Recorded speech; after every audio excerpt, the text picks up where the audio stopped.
आज Doubtnut app download करें। Doubtnut पर अपने सभी गणित, रसायन विज्ञान, भौतिक विज्ञान और जीव विज्ञान के डाउट्स का करो सफाया।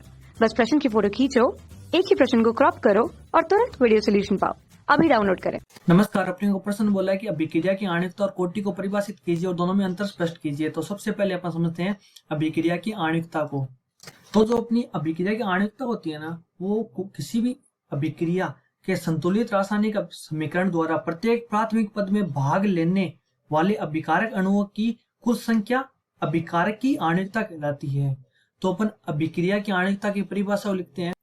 तो अपन ने लिखा कि किसी अभिक्रिया के संतुलित रासायनिक समीकरण द्वारा प्रत्येक प्राथमिक पद में भाग लेने वाले अभिकारक अणुओं की कुल संख्या, किसकी? अभिकारक अणुओं की कुल संख्या अपनी अभिक्रिया की आणविकता कहलाती है। तो अपन एक उदाहरण से इसको समझते हैं। उदाहरण लेते हैं अपन।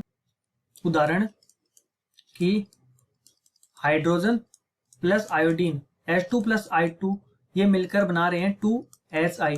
तो अपन ने बोला कि अभिकारक अणुओं की कुल संख्या, तो यहाँ पे एक तो हाइड्रोजन है और एक क्या है? आयोडीन।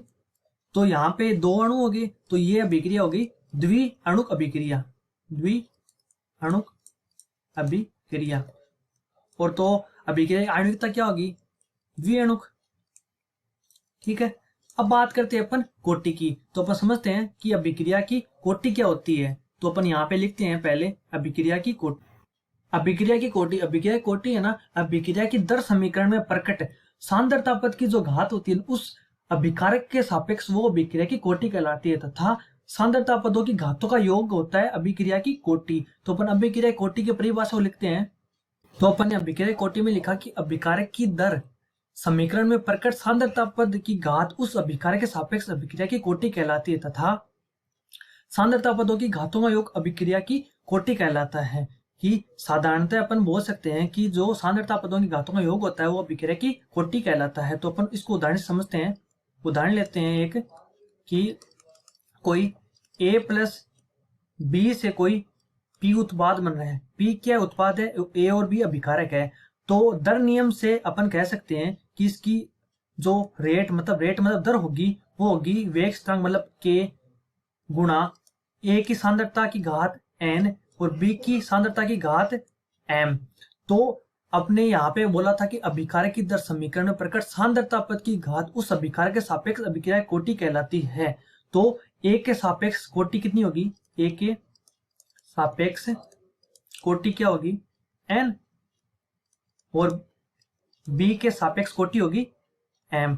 तो अपन समझ सकते हैं कि A के सापेक्ष कोटि N है और B के सापेक्ष कोटि ON है। तो अभिक्रिया की कुल कोटि क्या है? तो अपन समझते हैं कि अभिक्रिया की समग्र या कुल कोटि, समग्र कोटि क्या होगी? M plus N। तो अपन ने यहाँ पे समझा कि कोई A प्लस B से कोई P उत्पाद बन रहा है, तो दर नियम से इसकी दर होगी कि वेग स्थिरांक गुणा A की सांद्रता की घात N, B की सांद्रता की घात M। तो A के सापेक्ष कोटि क्या होगी? N होगी और B के सापेक्ष कोटि M होगी। पर अभिक्रिया की समग्र कोटि क्या होगी? M plus N। तो अब बात करते हैं इन दोनों में अंतर की कि अभिक्रिया की आणविकता और कोटि में क्या अंतर है। तो अंतर को अपन समझते हैं।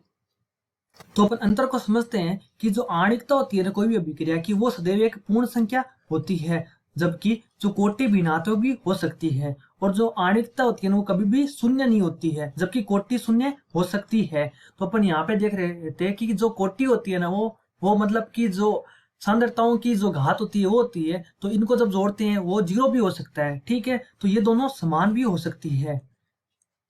क्या हो सकती है? समान भी हो सकती है। तो अपन यहाँ पे इनके अंतर को देखा। Thank you so much.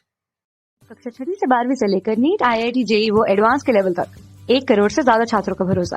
आज ही डाउनलोड करें डाउटनेट ऐप या व्हाट्सएप करें अपने सारे डाउट्स 8400 400 400 पर।